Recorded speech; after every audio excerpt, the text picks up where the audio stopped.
ইবাদত কবুল হবার কয়েকটি শর্ত আছে। তার ভিতরে প্রথম নাম্বার, ইবাদতটা হওয়া লাগবে কার জন্য? বলেন, আল্লাহ তাআলার জন্য। আপনি নামাজ পড়েন, রোজা রাখেন, যাকাত দেন, হজ করেন, সমাজের যত ভালো কাজ করেন, অসুবিধা নেই, সব কাজগুলি হওয়া লাগবে কার জন্য? আল্লাহ তাআলার জন্য। কোন লোক দেখানো কোন কাজ আল্লাহ গ্রহণ করেন? বলেন করেন? আপনার সব কিছু, আমার সব কিছু হবে শুধুমাত্র কার জন্য? আল্লাহ তাআলা। আপনি সূরা বাইয়ানার 5 নম্বর আয়াতে ব্যাখ্যা পাবেন, আমা উমিরু ইল্লা লিয়াবুদুল্লাহা মুখলিসিনা লাহুদ্দিন। এই আয়াতে আল্লাহ তাআলা যেন বোঝাতে চায় পৃথিবীর মানুষ ইবাদত বান্দেগি হবে একমাত্র আমি আল্লাহর জন্য। কার জন্য? বলেন।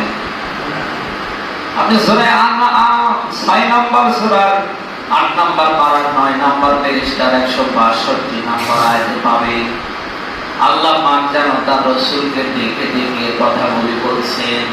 বল, হে নবী আপনি বলুন, ইন্না সালাতি ওয়া নুসুকি ওয়া মাহইয়ায়া ওয়া মামাতি লিল্লাহি রাব্বিল আলামিন।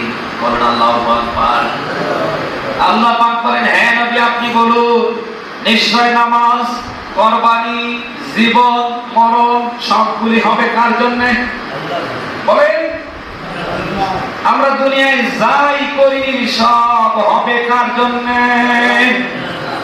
আপনি আমি যদি যারা পরিমাণ কোনো ভালো কাজ ওই আল্লাহ রাজি খুশির জন্য করতে পারি, নবীজি বলেন এটা কিয়ামতে আমাদের সবার জন্য নাজাতের মাধ্যম হবে। মেসকাতের হাদিস বলছি, নবীজি বলেন, আখলিস দীনাকা ইয়াকফিকাল আমালুল কলিল। কেউ যদি এক নিষ্ঠার সাথে এক আল্লাহ রাজি খুশির জন্য কোন যারা পরিমাণ ইবাদত করতে পারে, কোন আমল করতে পারে, এটা তার জন্য নাজাতের মাধ্যম হবে। কিসের মাধ্যম? নাজাতের। বস্তা ভর্তি আপনি লোক দেখানো আমল করলেন, লোক দেখানো ইবাদত করলেন, এতে কোনো লাভ হবে না। বরং এই পৃথিবীতে যারা লোক দেখানো ইবাদত করবে তাদের পর থেকে ঠিকানা হবে জাহান্নাম।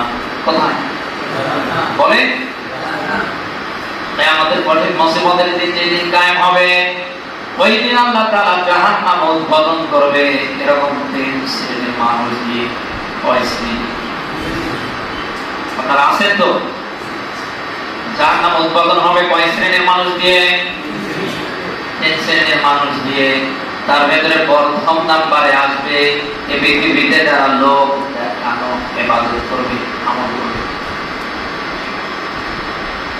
জয়পুর মাসে অনুরোধ করে বলছি, নামাজ হোক, রোজা হোক, যাকাত হোক, দান হোক, সাদকা হোক, হজ হোক, উমরা হোক, মাথার টুপি, মুখের দাড়ি, যত ভালো কাজই করছি না কেন সব যেন হয় কার জন্য? বলেন বলেন। ইবাদত কবুল হবার অন্যতম শর্ত এটা, ইবাদত হবে শুধু কার জন্য? আল্লাহর জন্য।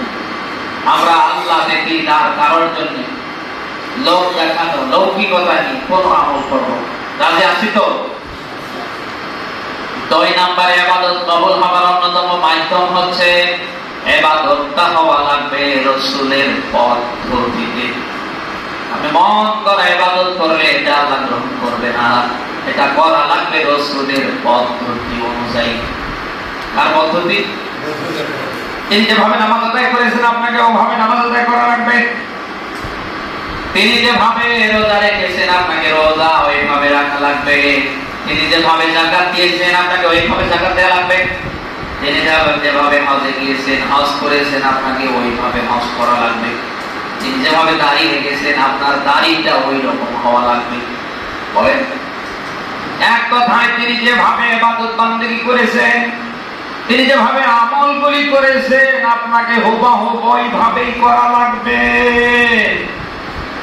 আপনি সূরা হাশরের 7 নম্বর আয়াতে ব্যাখ্যায় পাবেন, আল্লাহ পাক বলেন মা আতাকুমুর রাসূলু ফাখুযুহু ওয়া মা নাহাকুম আনহু ফান্তাহু। আল্লাহু আকবার। আল্লাহ পাক বলেন আমার রাসূল যেটা নিয়ে এসেছে, যা করেছে তা তোমরা গ্রহণ করো। তিনি যেটা ছেড়ে দিয়েছেন, তিনি যেটা করেননি তা তোমরা বর্জন করো, ছেড়ে দাও, বাদ দাও। কে বলছেন? আল্লাহ। বলেন বলেন। জয়পুরবাসী, আমি সবার উদ্দেশ্যে জানতে চাই আমাদের ইবাদতটা হবে কার পদ্ধতিতে? রাসূলের। বলে রাসূলের পদ্ধতিতে। মন করা ইবাদত করা যাবে না। অনেক মানুষ আছে এই দেশে ইবাদত বানিয়ে বানিয়ে করছে, আমল বানিয়ে বানিয়ে করছে। তার ভেতরে এই যে মিলাদ কিয়াম, রাসূলের যুগে এটা ছিল, এখন আপনি এটা বানিয়ে বানিয়ে করছেন। এই যে জন্মদিন, মৃত্যুদিন, এগুলি রাসূল সাল্লাল্লাহু আলাইহি ওয়াসাল্লাম সহ সাহাবীদের কারোর জীবনে ছিল, বানিয়ে বানিয়ে করছেন। মুসলমানের জন্য ঈদ হচ্ছে দুইটা, একটা ঈদুল ফিতর আর একটা ঈদুল আযহা। অথচ আপনি আর একটা ঈদ বানিয়ে ফেললেন, ঈদে মিলাদুন নবী। কোথায় পেয়েছেন আপনারা? হ্যাঁ,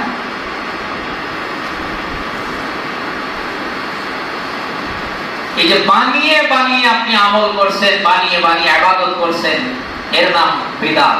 এর নাম কি? আর প্রত্যেক বিদআতকারী ঠিকানা কোথায়? বলে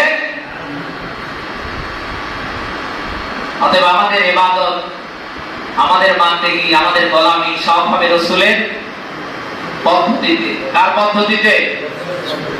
রাসূলের পদ্ধতিতে। তিনি যেভাবে নামাজ আদায় করেছেন, রোজা রেখেছেন, যাকাত দিয়েছেন, দান সদকা করেছেন, হজে গিয়েছেন, সামাজিক ভাবে, এরপরে রাষ্ট্রীয় ভাবে যে কাজগুলি তিনি করেছেন, আমাদের সে কাজগুলি ওইভাবেই করা না। বাড়তি যদি করে ফেলি ইবাদত, এটা কবুল করবে নাকি? মাথায় থাকবে তো? কে কখন কোথা থেকে এসে কি বলে, আর আমরা একেবারে পাগলের মতো।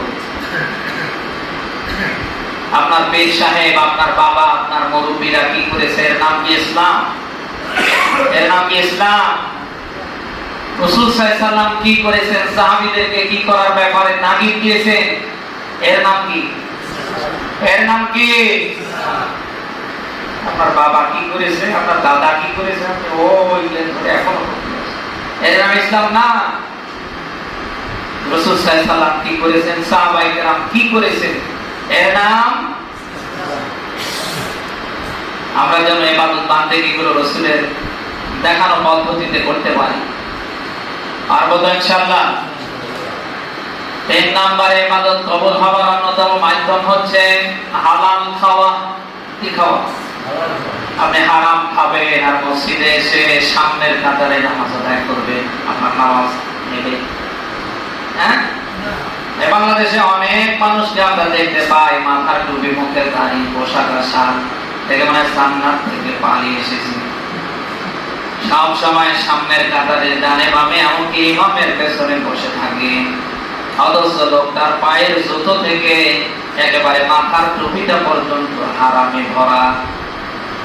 না এলাকায় নেই, না আমি জানি এলাকায় নেই, সব অন্য জায়গায় আছে। জয়পুরবাসী, ইবাদত কবুল হবার 3 নাম্বার মাধ্যম হচ্ছে হালাল খাওয়া। আপনি যদি হালাল খেয়ে ইবাদত করতে পারেন, কেবল আপনার ইবাদতটা আল্লাহ নিতে পারে।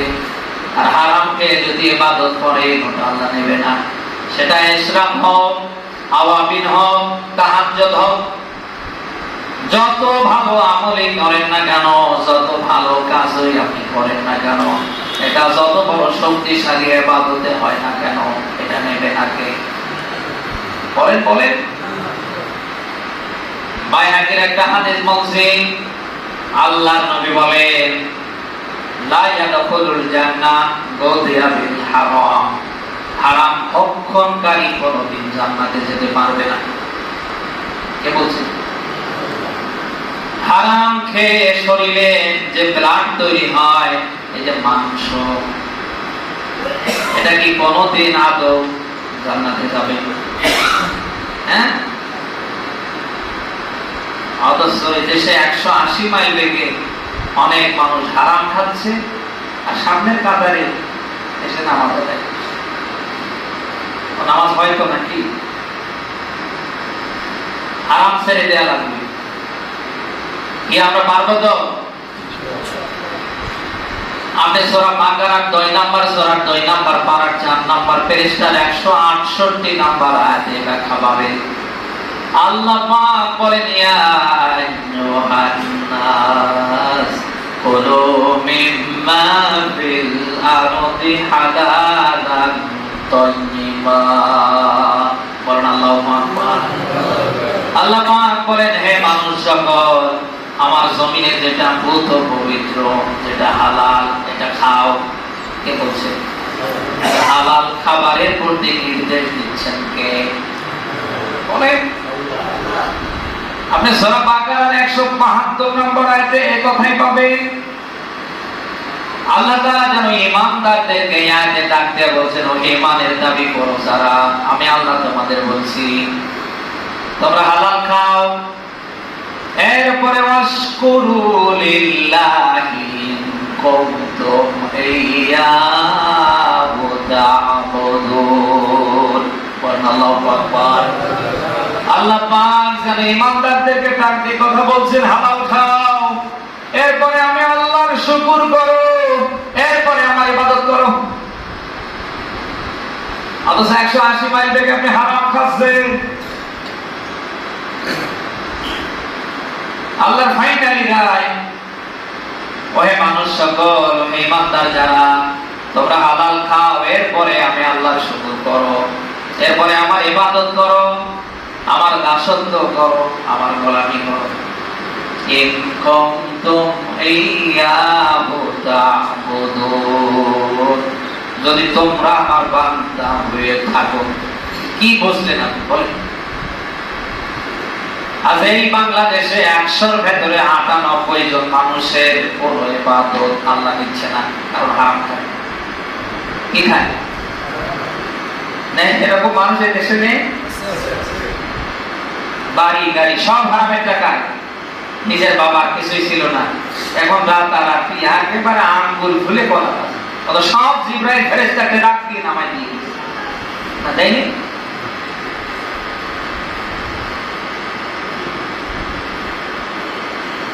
হালাল খাওয়া লাগবে ভাই। আমি প্রায় বলি হারামের কোনো আরাম নেই। কি নেই বলেন তো? হারামের কোনো আরাম নেই।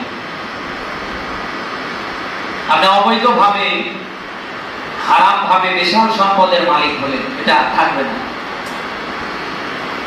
হয়তো আপনি ভোগ করবেন, আপনার নেক্সট প্রজন্ম ভোগ করতে পারবে না।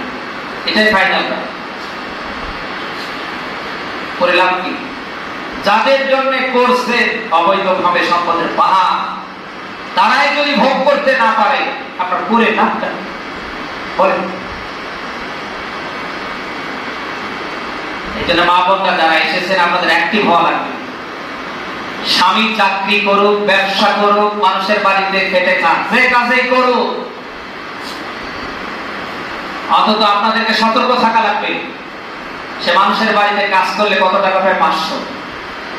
সে ব্যবসা বাণিজ্য করছে, সে চাকরি বাকরি করছে, এত টাকা আসে কি করে? আপনাদের জবাবদিহির কাতারে স্বামীকে দাঁড় করাতে হবে। আমার মনে হয় এই বাংলাদেশে মায়েরা যদি তাদের জায়গা থেকে স্বামীর ইনকাম নিয়ে প্রশ্ন তুলতো যে তুমি বেতন পাও 20,000 টাকা আর বাড়ি করছো 3 কোটি টাকা, 500 কোথায়? আল্লাহর কসম, হারামের ইনকাম পুরুষদের মধ্যে বেশি। আজ এই বাংলাদেশে 100-র ভেতরে 98 জন পুরুষ হারাম ইনকামে জড়িয়ে যাচ্ছে শুধু বউদের চাপের কারণে। হ্যাঁ, কি করো তুমি? বাড়ি করতে পারো না, 2 বিঘা জমি নিতে পারো না, আর ওই চৈতালি, রূপালী, শেফালির আব্বু এটা পিয়নের চাকরি করে, 9টা জায়গায় 9তলা ফ্ল্যাট করেছে, 50 বিঘা জমি করো। কি করো? আমি কি খুব বেশি বানিয়ে বলছি? বোনরা যারা এসেছে, স্বামী বাসায় কোনো জিনিস নিয়ে এসে প্রশ্ন করবেন না কোথায় পেয়েছো, কোথায় পেয়েছো আমি বলো। আমার দেশের মা বোনদের প্রশ্ন তো দূরের কথা, নিয়ে আসতে পারলে মুখে হাসি, না নিয়ে আসতে পারলে মুখের দিকে তাকানো যায়। ওদের নামেই হলো আনো, শুনতেছেন? ওদের ডিজিটাল নাম কি? আনো। চুরি করেন, সামারি করেন, হালাল হোক আর হারাম হোক, খালি শুধু নিয়ে আসেন। নিয়ে আসতে পারলে ভালো, আর না নিয়ে আসতে পারলে। মায়েরা যারা এসেছেন অনুরোধ করছি, স্বামী যেন হালাল ভাবে ইনকাম করে, এই বিষয়টা আপনারা দেখবেন। নামাজ রোজার মতো আবশ্যকীয় একটা ফরজ, সেটা হচ্ছে হালাল ইনকাম করা, হালাল উপার্জন করা। কি করা? নামাজ পড়া যেরকম ফরজ, রোজা রাখা যেরকম ফরজ, হজ করা যেরকম ফরজ, সম্পদ থাকলে যাকাত দেওয়া যেরকম ফরজ, স্ত্রীকে পর্দায় রাখা, বিয়ের সময় মহারণা দেয়া, এগুলি যেমন ফরজ, হালাল ভাবে ইনকাম করাও কি বলা লাগবে? বলেন, হালাল ভাবে ইনকাম করাও কি ফরজ? নবীজি বলেন, তলাবু কাসবিল হালাল ফারিদাতুম বাদাল ফারিদাহ। হালাল ভাবে উপার্জন করা এটা ফরজের মতো একটি ফরজ। জয় করবাসী, যুগে যুগে যত নবী রাসূল এই পৃথিবীতে এসেছেন, প্রত্যেকটা নবী রাসূলরা হালাল খেয়েছেন। কোন নবী রাসূলের পেটে আল্লাহ তাআলা হারাম ঢোকাননি। তাদের প্রত্যেকের রক্ত গোশত ছিল হালাল। কি আলোচনা করেন? এজন্য কোন নবী কোন রাসূলের জীবনে আপনি এটা পাবেন না যে তারা বসে বসে খেয়েছে। প্রত্যেকটা নবী এবং রাসূলরা হাড় ভাঙা পরিশ্রম করেছে।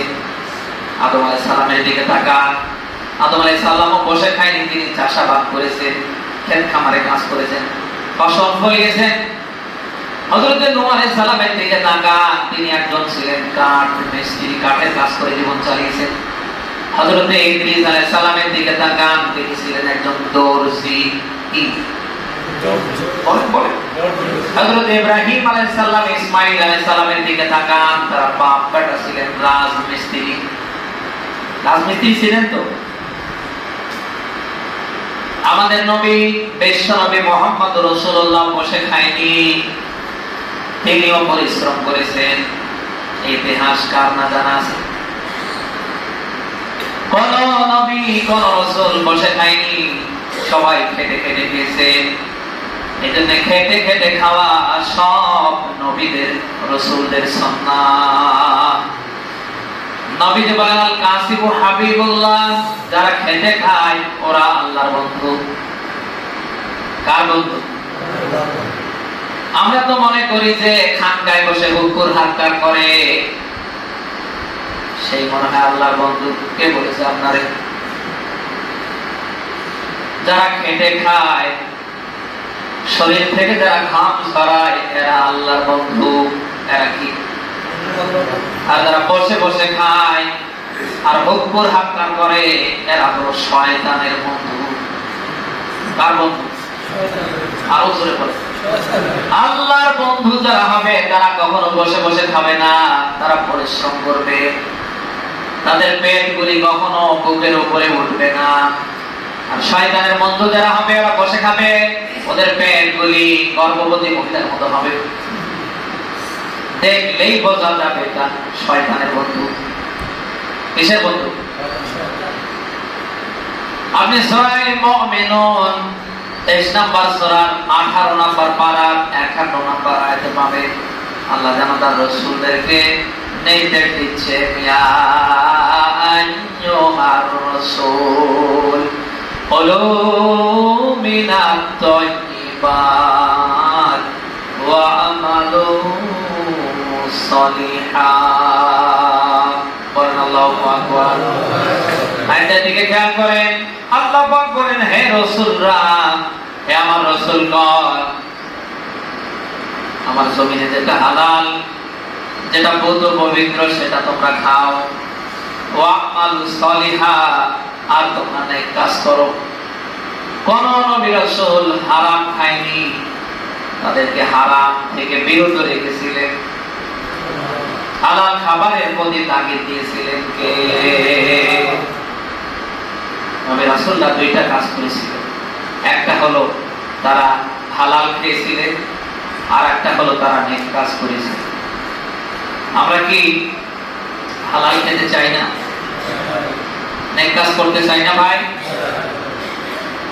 মরে গেলে আমরা হারাম খাবো না, নিয়ত করতে পারি তো? ইবাদত কবুল হওয়ার এই নাম্বার মাধ্যম হচ্ছে কি? খাওয়া। আরো জোরে, সুদ খাওয়া হালাল না? হ্যাঁ কি বেলাল ভাই, সুদ খাওয়া হালাল না? সুদ খাওয়া কি? নামাজও পড়ে না, সুদ খান, দুইটা কি একসাথে যায়?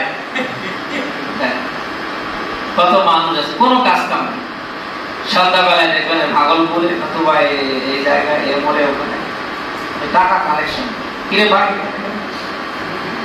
টাকা কালেকশন করছে, কিসের টাকা? তার মানে টাকা ছেড়ে দিয়ে দিচ্ছে 1120 টাকা। সুবহানাল্লাহ। হ্যাঁ কে?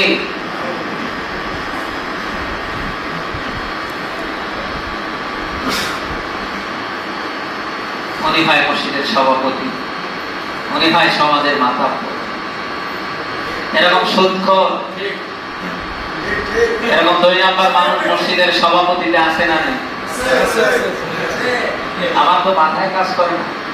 মসজিদের সভাপতি হবে যিনি 5 ওয়াক্ত নামাজ পড়ে, যিনি সম্পদের যাকাত দেয়, যে লোকটার ভিতরে আখিরাত পরকালের ভয় আছে। এই বাংলাদেশের প্রেক্ষাপট থেকে মসজিদের সভাপতি সেক্রেটারি হয় কারা? ওই সুদারু, অঞ্চারু, মদারু, এই টাকা পয়সা বোঝেন তো? এই মসজিদের কথা বলছি না, আমাদের হারাম থেকে বাঁচতে হবে। হারামে বরকত নেই, হালালে কি আছে? বরকত।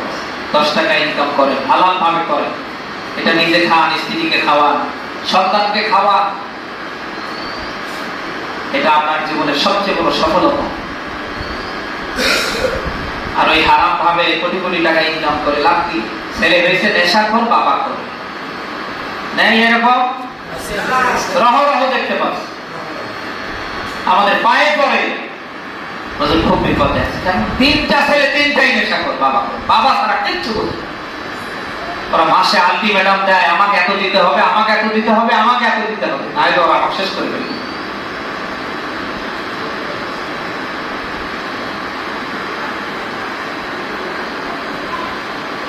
দশ টাকা হলেও আমরা হালাল ভাবে ইনকাম করব, পারবো তো? এতে আল্লাহ বরকত দেবে। আজকে একজন রিক্সা চালকের ছেলে হয় এমবিবিএস ডাক্তার, একটা ডে লেবার মানুষের বাড়িতে কাজ করে খায়, তার ছেলে হয় ইঞ্জিনিয়ার।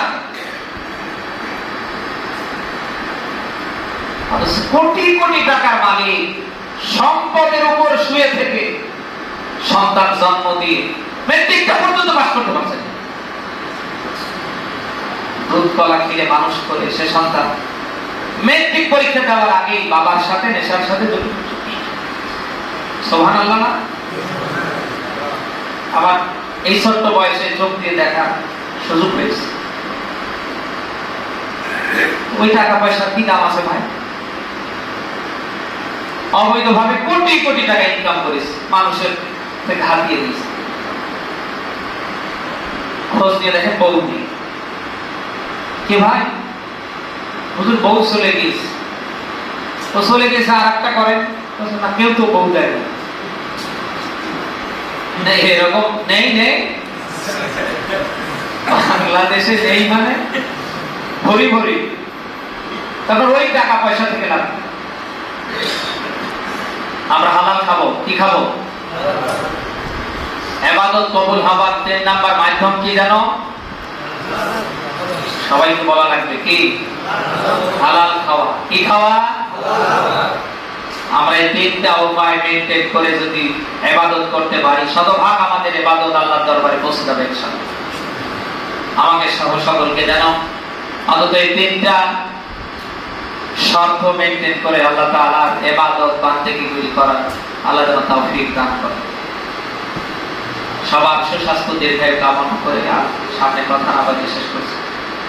আগামী জুমায় আমরা দান সদকার উপরে কথা বলবো ইনশাআল্লাহ। দান করলে কি লাভ হবে।